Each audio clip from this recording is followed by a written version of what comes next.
Are you looking for more out of your life? Do you need ideas on how to start new businesses and how to move forward in your own personal life?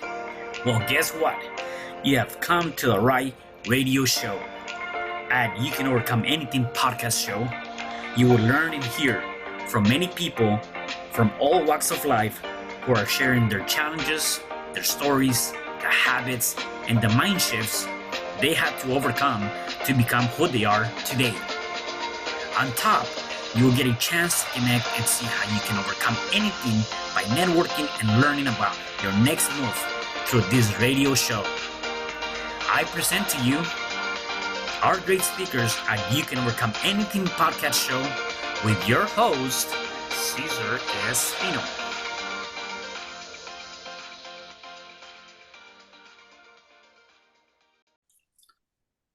Hello there, and welcome back to another episode of You Can Overcome Anything podcast show. It is your host, Cesar Espino, and today I have a special guest. Her name is Dana Peever. She's a direct decision expert with a 5-step system and an app helping you make tough decisions confidently. She's a best-selling author, a creator of the Year of You Challenge, and I'm welcome to have her here at the show. Hey, Dana, how are you today? I'm great. Thank you so much for having me. I'm excited about our conversation today. Yeah, no, definitely I am too. Why don't you start by telling me a little bit about your background? How was your upbringing and where are you originally from? Absolutely. So I live in Ontario, Canada. Right now, I live on the North Shore of Lake Ontario. So if I look out my window, I can see the CN Tower one way, and across the lake, I can see Niagara Falls. So that's kind of putting things in perspective if you know those landmarks. But I'm not originally from here. I grew up about 10 hours north of here. If anybody knows who Shania Twain is, she's originally from Timmins, Ontario, and that's where I started my life. And actually, my dad still lives up there. It's freezing up there this time of year. Sometimes goes down to -50 in the winter, so pretty chilly. I gradually moved south during my life. My parents divorced when I was 5, and my mom remarried. So we moved with my stepfather and gradually moved south until I found myself down here for school in terms of university. I'm going to age myself, but over 30 years ago. And so I've been in the GTA area ever since.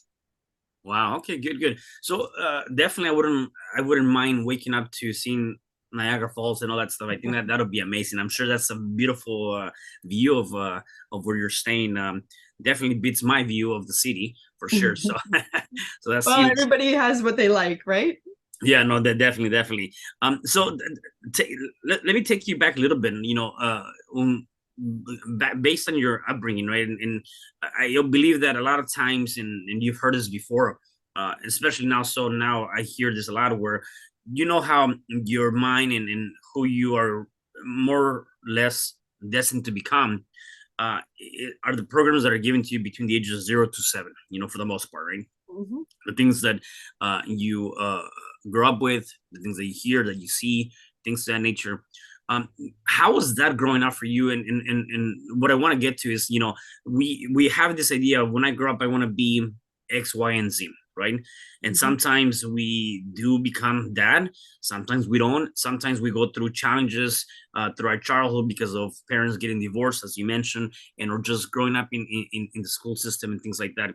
Walk me through that process. Absolutely. I think you touched on some really key ages, between 0 and 7, because that's really when, you're forming as a human being. And as I mentioned, when I was 5, my parents divorced. So that was a really big change for me. And, looking back, I have to give my parents credit for doing what they felt was best at the time. But I think we all know as we grow up that's has ramifications typically, and the way things are handled has a greater effect on kids, especially into their adult lives than we know. So, I wasn't told that my parents were being divorced. I just woke up one Saturday morning and all our stuff was on the front lawn and there was a moving truck there. And that was, the first time I knew that my parents were separating, and we moved, immediately into a home with my stepfather, and my mom and my stepfather wound up having two more children together, and it was certainly a difficult time as a child, as you can imagine. Just kind of, kids are resilient, but Right. to a degree, right? They deal with whatever is thrown at them, but I think sometimes it has lasting ramifications, like I said. At the same time, ultimately my dad remarried, and she brought two children into the marriage that he adopted. So I think what ultimately wound up happening from that time frame in my life is that my mom was remarried, two kids, they're a happy little family of four. My dad remarried, two kids, they're a little happy family of four. And I didn't fit anywhere. I was just kind of in limbo, and I never felt like I belonged. I never felt like I was good enough. I never felt like I was, somebody that my family appreciated. I felt many times that I was a bother or a nuisance, or especially a reminder to, I was a reminder to my mom of her failed marriage to my dad. I was a reminder to my dad's wife. I'm so much like my mother. Of every time she saw me, she was reminded of my mother, obviously. And I just felt like anytime I was in anybody's space, I was a reminder of bad things. So I think I didn't acknowledge all of that till I was probably in my 20s or 30s, but I think it really took its toll. And the other part, you mentioned 7 years old, it makes me laugh because, you talked about what you want to be when you grow up, and that kind of starts to formulate. When I was 7 years old, I started public speaking on stages of like 500 people. And that's, now I can get up on a stage in front of thousands of people, in front of 10 people, what have you. I have a comfort level there. So I think, my training at that age really prepared me for a life of sharing my message with the world. So that's a good thing that came out of my childhood for sure. Yeah, no, definitely. And when I look at what you just talked about, and you mentioned, and oftentimes we see a lot of that, and I can definitely relate to an extent in terms of being in or feeling like you don't fit in, or you're this person that might be bothered to others, and especially family members, and or so on and so forth, right? And we start thinking about those things, and again, there's many people that kind of might have been going through that or have gone through that. And as you mentioned, you didn't describe that until your 20s or 30s, where you were able to kind of heal from that, or come out of that and recognize that. And sometimes we as people, again, we carry all this weight, from childhood, and we feel like, no, I just blocked it, I just forgot, but I'm not thinking about it, whatever the case may be, without realizing that that could very well show up down the line, and then you don't recognize where that came from, and you're here now thinking about it, and you're trying to figure it out, and then that creates other challenges for you at your adulthood. And it's important to recognize that. So I guess with that, and recognizing, and the fact that you were able to recognize that and see that, what were some of the things, because obviously that must not have been easy for you growing up and looking at it from that perspective. As a kid, I know it's not. Again, for me, I'm original from Mexico, and I never met my biological father. Excuse me. My mom ended up leaving Mexico and migrated to the States when I was 4. And the first thing that came to my mind back then is like, what happened? Like, I don't have a father. Um, did I do something? Did something to piss off my mom? How come I'm not going with my mom? Why am I have to stay behind with my grandmother and my older brother? Right. And then so these things will come up, and they kept coming up. And finally I remember when I reconnected with my mom at the age of 10, 6 years later, that I came to the States as an immigrant. I didn't feel like I had a relationship with her, because I felt like I didn't belong. Well, now she was married with my stepdad, who I see as my dad now, and I feel like I do not belong here. I felt like I didn't have a relationship. So those things can make and break somebody's future to an extent, until you start recognizing, start working through those things. Of course, I'm grateful that they did that, or she did that, and she had her purpose. Otherwise, we wouldn't be having this conversation. Absolutely. Nevertheless, though, we feel and go through these different things. So for you, when you recognize that and did that, two different things. One, the good thing came out of that, which is the public speaking, which I definitely want to talk about that. And then the other one is, you recognize certain things, and although it wasn't your fault that your parents divorced, it is your responsibility to take action and do something about it, and don't feel victimized, right? What are the things that you did to help you step aside, look at the things from a different perspective, because that's what has made you who you are now. Mm-hmm. I remember a really key pivotal time. I it was the summer of one of my years of university, and I'd gone back to live with my grandma because by that point I'd been kicked out and I didn't have any place to live.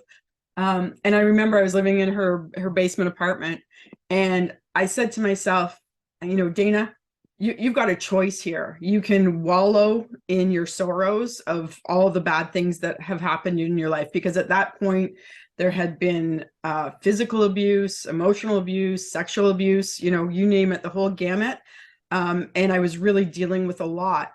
But, I said to myself, you have one life and you have one choice. You can move forward positively, or you can be the victim for the rest of your life. Because I think the people who acknowledge, the shortcomings or the things that have happened in their lives that aren't good, and then wallow in that, I don't understand that. And maybe it's just because that's not the path I took. I decided that I was going to make the best of my life because I had some brains. I wasn't destitute at that point. And there was so much opportunity. So I sat back and I said to myself, what were the good things that your parents taught you? What pull out the good pieces of them. And they had strong work ethic, they were smart, they were clean, there was a lot of good things about them. And I decided that I would emulate those things, and then the things that weren't good, I would make it a point in my life not to ever fall into those patterns or habits. So that's kind of the mindset. And I wrote so much, like I journaled a lot at that point in time, just to acknowledge the good, because it's when you're hurting from something or when you feel someone's done you wrong, it's hard to acknowledge any good about them, right? I'm sure you can feel the same way. So I made it a point to say, no, these are good people. They were trying their best with what they had at that point in time. So acknowledge that, and give them some grace there. And I did, and that really changed my perspective. Instead of being mad and harboring that weight you were talking about, that anger and that hostility and that just the negative feelings and energy towards them, that's when I just decided, like, okay, this is your life from here on out. Nobody else is calling the shots. So make the best of it. And that's really the perspective I went forward with, and it's worked for me. Yeah, I love that, what you just mentioned. And I think that's huge in anything that we're going through, and especially when we're going through a challenging time. And you talk about other things here too, which are huge. And again, you've gone through a lot, through that physical, emotional, sexual abuse, and parents divorce. And you're at 5, and you're going through all these different things. And I go back to that idea that I mentioned, is that it's not your fault that all these things happen to you, right? Because it's not like you said, hey, I'm here, throw as much emotional abuse as you want, or physical abuse. Like, it's not your fault. Yet again, though, it is your responsibility to take action.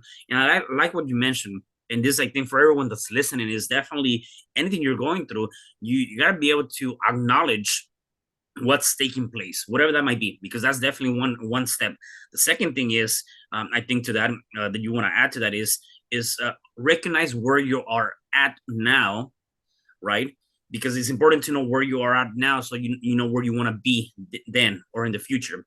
And then the other one, when you acknowledge, then you recognize, then the next thing is make a decision, right? Well, now that I acknowledge, recognize, I need to make a decision of definitely what I want my life to be, whatever that might be. I don't want to be in this abusive relationship. I don't want to be doing drugs anymore. I don't like this job. So I need to have a better income for myself. Just decide. And then the last thing is start taking actions now, not tomorrow, today, because tomorrow never happens, right? And I think that when you start taking those different steps, from that perspective, then you now can start seeing the fruit of that. Now it may not happen overnight, and as you know, that didn't happen overnight.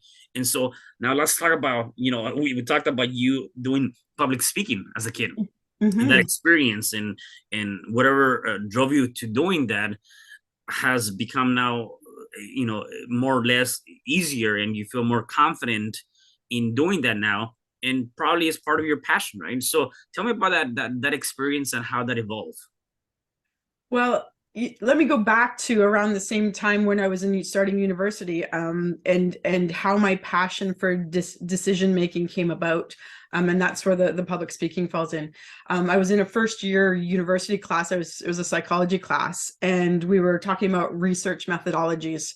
And that was back when they had like the projectors that you had to put like the clear sheet on, and they Yeah, yeah, I remember those. yeah, yep. So on the board, there was this big, onerous spreadsheet type, illustration that identified how best to make decisions, when you're doing research and that type of thing. And I listened really intently. It was kind of mind-boggling, and like I understood how that could be applied to the work that we were doing. And it really stuck with me because I went home that day and I said, okay, if there's this method or system to be able to make decisions for, research, psychology, that kind of thing, there's got to be something that we as laymen can use to make decisions in our lives. Because, from a very early age, we are forced to make decisions. A quick fun fact, we make 35,000 decisions a day minimum. No, wow. That's what Yeah. we're faced with. Anyway, but the important ones, like even as kids, you're picking what sports teams you might want to play on, or even what sports you might want to try, and for a kid, that's a big freaking deal. And so I knew that there was a need for human beings, not professionals, just human beings like us, to be able to use some kind of steps or system to be able to make tough decisions. So that was born out of that class over 30 years ago. So I've made that kind of my life's mission. I want to teach the world one person at a time to make tough decisions confidently. And that's, what's brought me to today, where I speak with people all the time about, decisions that they're currently faced with and how they can work through them with confidence. Yeah. So I've been on, various stages, and obviously through COVID, a lot of it was virtual, speaking at different summits and things like that. But I just want to educate the world how easy it is to make tough decisions confidently, because so many people, get overwhelmed or spiral or what have you. And, I can help you get through that. So that's kind of where the public speaking from when I was 7 has helped me as I've moved forward with my passion for decision making. Yeah, no, and you know what? That's actually huge. I mean, I laugh because I even think about that now.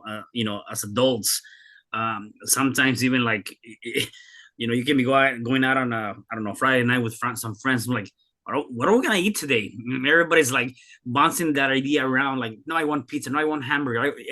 And you can be on that simple decision for a good 5-10 minutes before you said, okay, fine, we're gonna go whatever, right? Right. And so it could be as simple as that. And you're right. I mean, when you think about it, sometimes we tend to probably overcomplicate things, just like anything else. And I believe that when we are overcomplicating small things like that, where is that also showing up in our lives, right? And that's something that we have to take account for.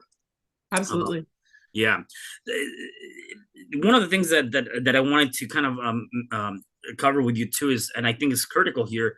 We talked about your childhood. We talked about all of these different emotions and things that you've gone through, emotional abuse and things of that nature. You have something here that I think is very critical, because I see that a lot. And one of the things that you had to overcome was to be able to choose yourself first, put yourself first, when society dictates that as a mom or a wife, your family should always come first. Okay. I definitely want to touch base on that, because I do believe that sometimes, this is not necessarily, just for females, I think it's everybody in general. Sometimes we look at well, because of society, I'm pushed to do this, or because of how I'm going to appear on social media, society again, I gotta act the part, right?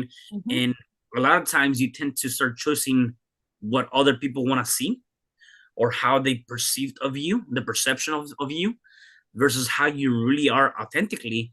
And that can take you to a very deep rabbit hole. So tell me more about that. You being able to work confident in choosing you versus everybody else. I led a really happy life. I, got married after university. We built our dream home. We had two fabulous kids. And life was grand. Looking in from the outside, we were relationship goals. We had it all. We had, happy, just you name it. And what happened for me is, as I was approaching my 50th birthday, I really just kind of felt like, okay, it's been a good run, kind of time to pass the baton to the younger generation. And that's not me at all. I'm a go-getter, I'm confident, I'm vivacious, like just bring it all the time. And for me to be sitting there just thinking, oh, it was a good run, that was really pivotal in terms of my thought process. And as I was feeling all that, I wound up having a conversation with an old friend who really took me to task in terms of how happy my life was, and asked me some really tough questions that I'd never stopped to ask myself. And that at that point in time, I realized that I was catering to society, as a parent, even, and I can make it neutral in terms of gender. Mm-hmm. Your society says that you should be to be a good parent, to be a good spouse, you should be putting the other person first, or you should be putting your family first. And I realized I'd been doing that, and I loved it. Like, don't get me wrong, I loved the role of wife and mom. Like, loved it more than most, and still do to this day. But I had lost myself in that, and I felt hollow. I felt like I hadn't I didn't have anything left to achieve. And again, I'm just getting started, in my opinion. So I turned 50 in the year of 2019. So at the beginning of the year, I dubbed the year hashtag Year of Dana. And I dedicated the entire year to me. So I woke up every morning and I remade the decision to put myself first.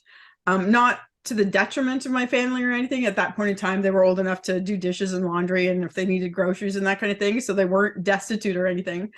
But I really put myself back in first place, which I hadn't done in so many years, probably since I entered into that relationship. Was, we're going 25 years at that point in time. So I spent that entire year focused on me, and I checked 107 things off my bucket list that year. I traveled and I bungee jumped and I got my motorcycle license, and there were just so many fantastic things that I finally did for myself that I'd only, spent money on the kids previously, or family vacations, things like that. So it was that act of choosing me first that really shifted.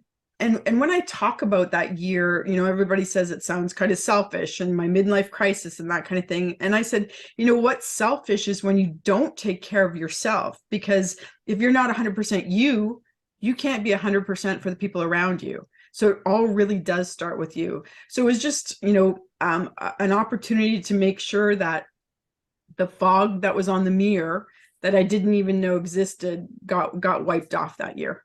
Yeah, and what's funny is the idea of, even with that right there, you're working on taking care of yourself, right? And right away, you might, again, society in this case might say, hey, you're being selfish, or you're going through this, and now they want to classify you as you're going through this midlife crisis, right? Again, going back to society. And I think that once you're able to separate and say, no, you call it whatever you want to call it, this is where I'm at, and this is what makes me happy and authentic, and be where I want to be, you know. And I think that's huge, because again, a lot of times we tend to worry too much about what the other people are going to say, when in reality, the only person that, and not even our kids or a spouse or parents, the only person that has the ability to judge you and know what's going on, is yourself. There's nobody else, right? And so, Absolutely. I find that interesting to know that people, again, are trying to kind of classify you. I forget who I was talking to, and I wanted to get a gadget or something, like a specific car, and like they're like, "Are you going through your midlife crisis?" I'm like, "No, that's just because I'm getting at this time doesn't mean I'm going through that. It's something that I want, right? It Mhm. could happen anytime. It just happens to be now, right?" So again, I see that. The other thing that reminds me, based on what you just mentioned, is, and you have that here too. That's your message, is like it's never too late. You know, age is just a number, and just because somebody went and said, like, okay, at the age of 50 or 60, you gotta kind of slow down and don't do this or don't do that. I believe that the minute that you stop growing, okay, you Mhm. start dying. And you've seen that time after time after time again. When somebody hits retirement age, whatever that might be, I don't even know what that age is now, but let's just say 65. Right. You've seen that plenty of times where people hit retirement. They've been working at this job for years and years, since they got out of high school, whatever that might be, and they hit retirement and they lose that sense of purpose. And you've seen stories where a year or two or three after that, they passed away. I do believe that the moment we as human beings, we got to be active. The moment that you start growing or doing something for yourself, you're going to start getting sick. You're going to start getting all these different things happen to you, and you start dying. And so I'm with you. I think that age is just a number. It is never too late. I've heard this before with people that said, "Hey, I'm too old to do this," or "I'm too old to become a book author. I'm too old to travel. I'm too old to." No, you're not. As a matter of fact, you're in a perfect age, whatever age you're in right now, right? Mhm. I totally agree with that. And I want to talk about when I went bungee jumping in during my 50th birthday year. It was actually something that I'd been afraid of doing for more than half my life. So I was 24 the first time I sat at the base of a bungee jump and watched. I was like, I want to do that so bad, but Yeah. it was a rickety ladder going up and then a rickety ramp out. I was like, I might be able to get up the ladder without looking, but there's no way I'd be able to get across, right? So for 25 years, I would see bungee jumps and I'd want to do it, and just never got up the courage. So I said, all right, this is it. 50th birthday, I'm going to bungee jump. And so I scheduled a bungee jump for 10 o'clock the morning of my birthday, on my actual birthday. And it turned out, that I'd found the highest bungee jump in Canada. So, we made a road trip and went there. And I knew in itself it would be an accomplishment, but I didn't know the words that I would hear that morning that would have such an impact on the rest of my life. So I was up there and they do a little, session with all the people who are going to jump, because they took about a dozen people at a time and we went that hour. And it was my turn, and they had the bungee all around my ankles and things like that. And everything was good. And I'd gotten my instructions, and I know I was white as a ghost. And the guy who was helping me at the top, he goes, "So, okay, are you ready?" And I said, "No." And he looked at me and he said, "Okay, well, if I look at you physically, we've, attested and retested your jump. You're safe there. You don't have any physical issues or ailments that would prevent you from jumping. So the only thing that's stopping you is up here." And I was like, it's so true. So it became a mind over matter. And I've taken that, and that I can picture the guy, and I can picture him saying that, and it's come back to me so many times.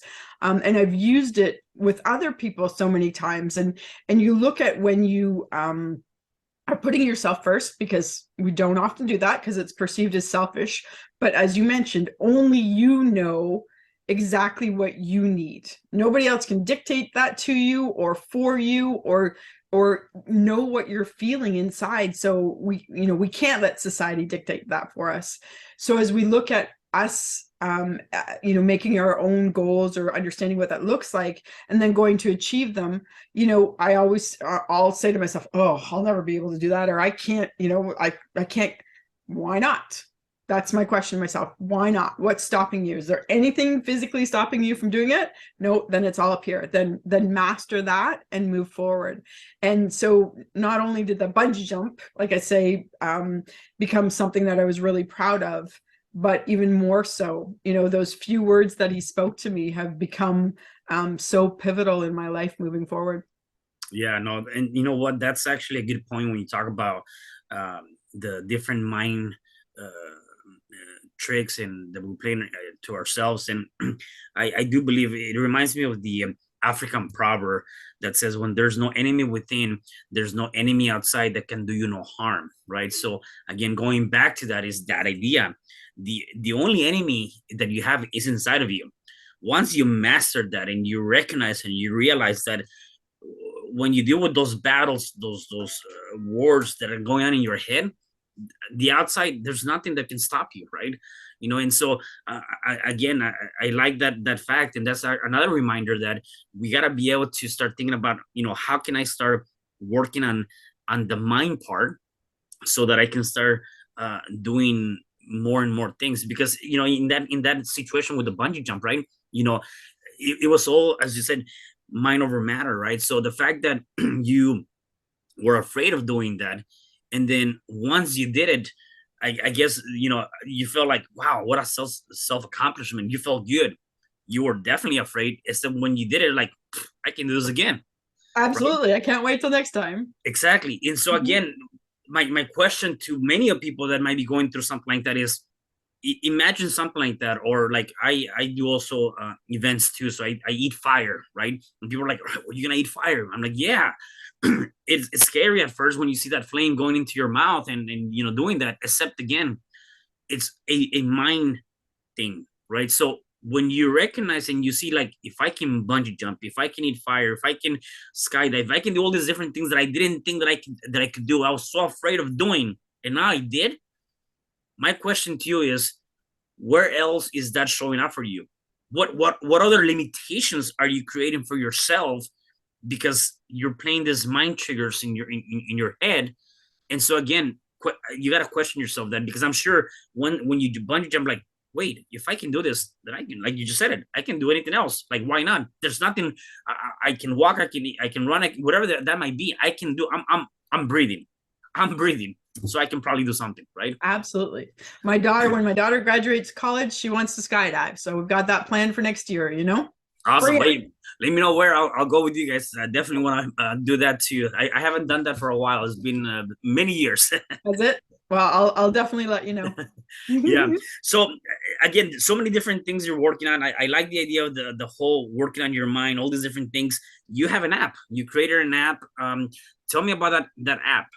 Sure. So, going back, like I said, to that class in university and the system, I spent the next 15 years working on my own ability to make tough decisions. And that was a key time in my life, from the time I was 20 till I was 35. That's when I was deciding to get married, and, well, what career, what school, what house, what car, when to have kids, all those different decisions that come at that point in your life.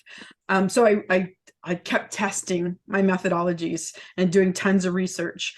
And when I finally got to a point where I was fairly confident in the decisions that I was making, I started sharing it with some of the clients I was working with at the time. And they were like, oh my goodness, where has this been all my life? So, it was, before apps were apps. I had a web version that you could go online and work through and that kind of thing. It's, it was a glorified spreadsheet with algorithms built into the background and that kind of thing. But as we progressed, I had it developed into an app. So essentially, the app is called The Decision Smith, and you can find it in iTunes and Google Play. And essentially what it does is it walks you through the 5 steps of making a tough decision. And you've got to have done a little bit of soul searching first, and it walks you through all the steps. But at the end, you get a mathematical score and a percentage that points you in the right direction. And it's really, I found that people seeing that in writing it really propels them to take the next step. You can make a decision in your mind, but I think lots of people there's still an inkling of questioning whether or not it's the right decision. And I think what the app gives them is that concrete number that shows them that, yes, this is the right path. And it doesn't come without its challenges. I think one of the things that I love about the system too is that when you're making a decision, you're identifying all the good things that are going to come with the decision, but it also, calls out all the bad things, so you don't make a decision based on the fact that you think everything's going to be, utopia. Every decision you make typically has one or two shortcomings or downfalls that are associated with it. So it really acknowledges that, and it helps people go forward in a manner that they know exactly what to expect because they've gone through the process. Yeah, that's huge. Can you highlight at a 10,000 viewpoint of what are the 5 steps of decision making that you talked about? Absolutely. Without giving away all my secrets, essentially what we walk through is, first of all, we identify the decision, because lots of times people start to make a decision and then they go, oh, and then if I do that, I'll have to do that. And then if I do, and they get so far out, they can't even hone in on the decision that they have to make today. And really quick example, I was working with an athlete once who was on a sports team and was considering changing leagues. And I said, so when do you have to make your decision to change leagues by? And he said, oh, well, tryouts aren't till this weekend. And I was like, yeah, you haven't, so there hasn't been tryouts yet and you haven't been offered a spot yet. And he said, no. And I said, okay, well, today's going to be really easy because the only decision we have to decide today is whether or not you try out. You don't have to, get ahead of yourself. We ultimately went through the whole process anyway. So when he was offered a spot on the team, he knew immediately that he was going to take it. But again, really honing in on that actual decision. And then we look at the options that you have. And typically, people feel like they need to change, but sometimes even staying status quo is an option. And then the biggest part of the whole process is identifying the factors you're taking into consideration. So sometimes there's 40 factors. If you're looking at a house to buy, you might be looking at, the size of the yard and if there's a pool and how many bedrooms and what school zone it's in and all those different things. So we make sure that we're writing all of that out, including, financial commitment, if it's going to, be worth more money in the long run, all those different things. So your list of factors. And then we actually rate how important those factors are to you right now. Because some play a bigger role than others, right? And that's where, a lot of people, as they're going through decision making, they pull out a pros and cons list. And that, sometimes that makes me shudder, only because for me, a pros and cons list is fine, but it's just the first step. Please don't rely on that. If I could implore anything, please don't rely on a pros and cons list to make important decisions in your life. Because really, you could have 10, 12, 15 pros and one con, but that one con outweighs all the list of pros. But on paper, it looks like the pros win type of thing. So we go through and we rate, how important those are. And then we score the options against all the factors. And that's what gives you, the mathematical score and percentage. And one thing I like to point out about the app is that it actually, if you're an emotional decision maker or an emotional thinker, it gives you the black and white of, mapping everything out and the mathematical formula that kind of satisfies the opposite of your emotional decision making. Conversely, if you're a logical thinker, you get to add emotion into the factors that you're considering. So, sometimes taking a new job, somebody can put what my spouse thinks about that as one of their factors. And they can add those types of things into their decision making that they normally probably wouldn't have had place for previously. So, that's one of the things that has been really impactful, that it speaks to anybody making a decision, not just a certain type of decision maker. No, that's good. And definitely people that struggle with the ability to make quick, fast decisions, or maybe not necessarily fast decisions, just making a decision in general, definitely needs to get something like this. That's huge. I always tell people that the decisions and the choices that we make today will determine the quality of life that we have tomorrow. and then we feel like we made the wrong decision, then we got to be able to pivot immediately and make a new decision so that we can continue to go through our journey of whatever that might be. So that's definitely huge. Yeah. I wholeheartedly agree. And one of the analogies I always use is that if you make a decision now that's not good for you, you're creating static. And whatever you are involved in or create or do based on that bad decision, there's static associated with it. And, you know, until you turn right back onto that dial, you're not going to have a static free life. And it's impactful. Like the rest of some of the decisions you make, right, are impactful for the rest of your life. Imagine having to carry that static with you that whole time. Yeah, no, that's huge. So you also are a book author, and so tell us a little bit about your books. How did your first book come about? What's the name of it, and so on and so forth. Sure. So, you know, as I mentioned, a little bit about my childhood and upbringing and things like that. You know, after I left home, was kicked out, you know, I spent about 25 years really trying to rebuild some relationships with my parents. And 25 years was too long. You know, I think I got caught up in the cycle of, you know, we'd have interactions. I'd be made to feel exactly as I did as a kid, you know, less than worthy. So we'd separate for a bit and not have contact. And then, you know, my family members would come back and I'd say to myself, oh, they can't be so bad. And I realized that, you know, looking back, that because their toxicity hadn't been in my life for that time period, I was feeling good about me. And what I did was I associated that happiness with myself. I kind of projected it onto them. If I'm feeling this happy, they must be good too. So I'd allow them back in my life.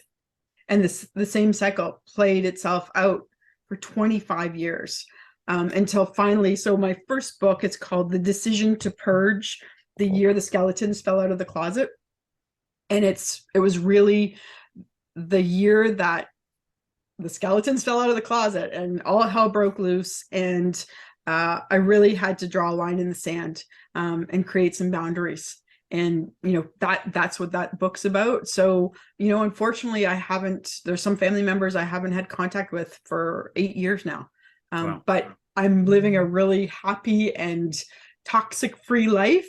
And I realize that that's better for me. Society, oh, you should have, you know, you should, you know, you should make an effort. And I say, make an effort to my detriment, to the detriment of my mental health and well-being. I tried that for 25 years and I feel like I gave it a good go. Right. Right. And then fast forward to the year of Dana that I talked about. So actually this was just published on the 23rd of February, both #1 bestsellers. I know we were talking about that a little bit. So this one's called The Decision to Live, the Year She Wiped the Fog Off the Mirror. So that's about my journey that year that I turned 50 and all of the enlightenment that came my way because of the decision I made to put myself first. Yeah, no, that's huge. And going back to what you were talking about, not talking to family members and society or people telling you like make the effort, and the only thing that came to mind is like you did it for 25 years, and you know that's a really hard pill to swallow. People don't, you know, specifically when it comes down to family members, like no, you got to be there, you got to do this. And my message to that, and you probably agree with me on this, is like, you know, just because you're a family member, yes, I might love you, and we gotta be far apart from each other, and we cannot be seen together at this moment. You know, I'll love you from far away, just because that's what's best for me now. Especially if I've tried doing this for so long, right? And I do agree. I mean, I think that family member or not family member, you know, more so with family member, I have this love for you, but is going to be from far away, you know, right, because I need to do that for my own sanity. Yeah. And I don't think they can even acknowledge that I have love for them. I think they just think I have vitriol and hate. Yeah. But that's not, I don't have room for that. Like that, those are emotions that weigh you down, right? And right, I've shed all that and I'm choosing for me. And, you know, interestingly enough, again, I still get sucked back into that. Oh, should I just touch base, you know? And then a family member, based on my year of Dana, said to me that I was lucky that my kids turned out despite me. So I'm like, I don't need to put myself back in, in that path.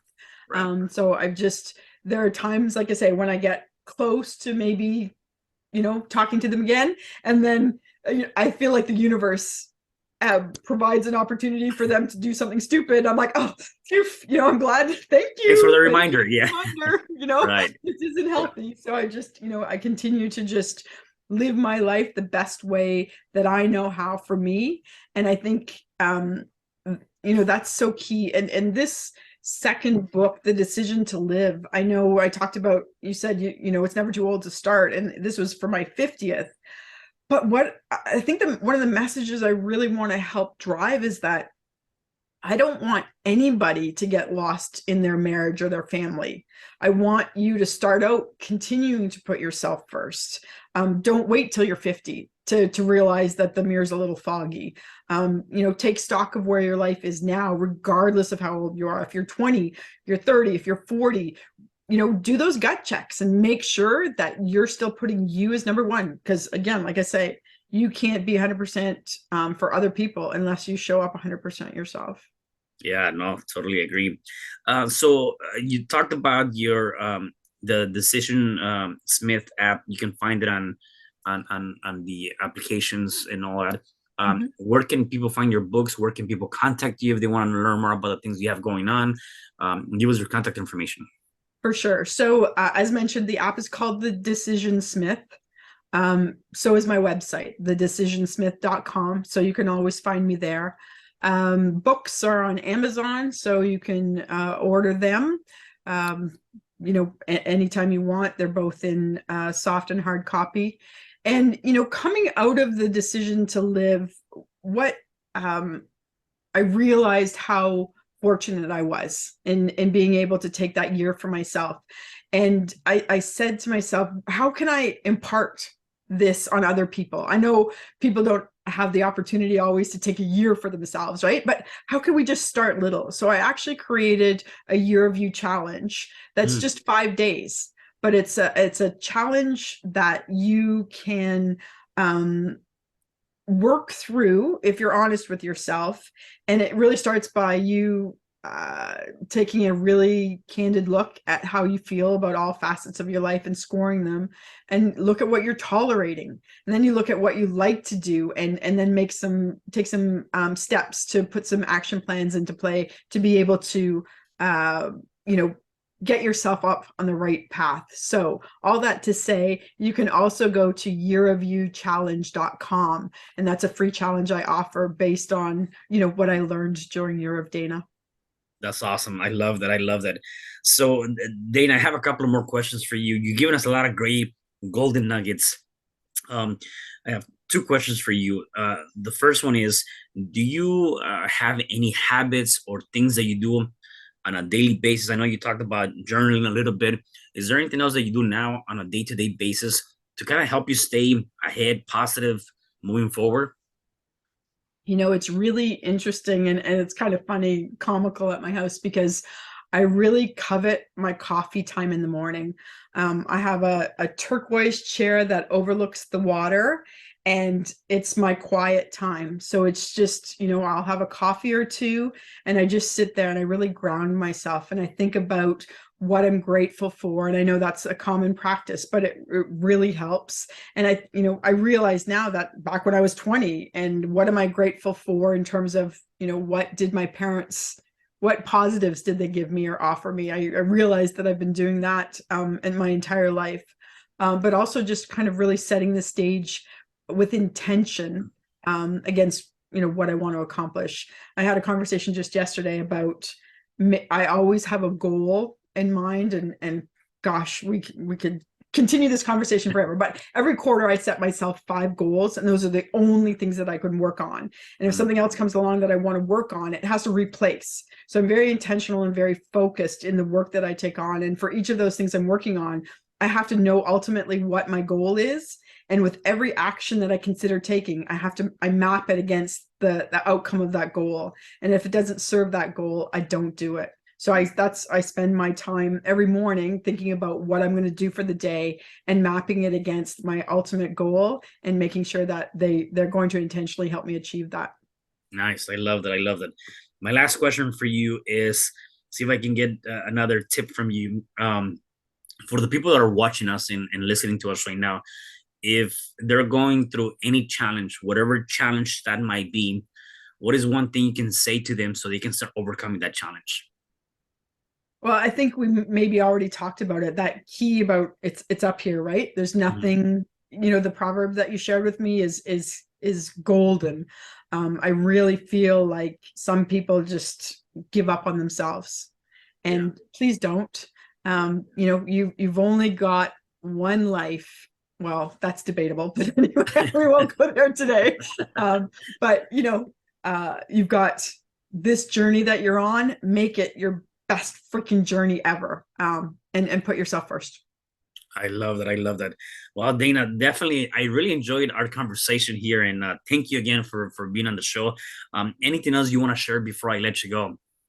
um just really quickly, I want to thank you. This has been a really great conversation. I do a lot of podcasts, and I've just really appreciated the time with you.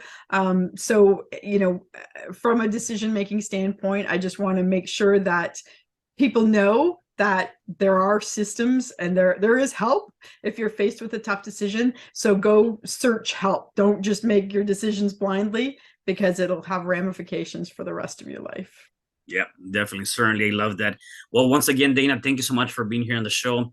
And for the rest of you guys, make sure that you go ahead and check her out on her website, check out her books, and do me a favor, share this message, because definitely somebody needs to hear this message. I will see you guys at the next episode of You Can Overcome Anything podcast show. Thanks. Hi, I'm Cesar Espino, real estate investor, business coach, and consultant, and author of the book, You Can Overcome Anything, Even When the World Says No. My number is 424-501-6046. In my book, I talk about making the necessary changes to shift your mind for prosperity and certainty. Pick up your copy at Amazon. I also love helping families with their real estate and can purchase your house fast and all cash. Follow me on Instagram, Facebook, and LinkedIn. My number is 424-501-6046. Thank you for having me today. I am so glad you've tuned into this podcast. You can find me at your favorite podcast platform where you can like, subscribe, comment, and share. And to learn more about myself, my services, you can find me at www.CesarRespino.com, or you can also find me at your social media. Thanks for joining me, and I am looking forward to having you at the next episode. And know you truly can overcome anything.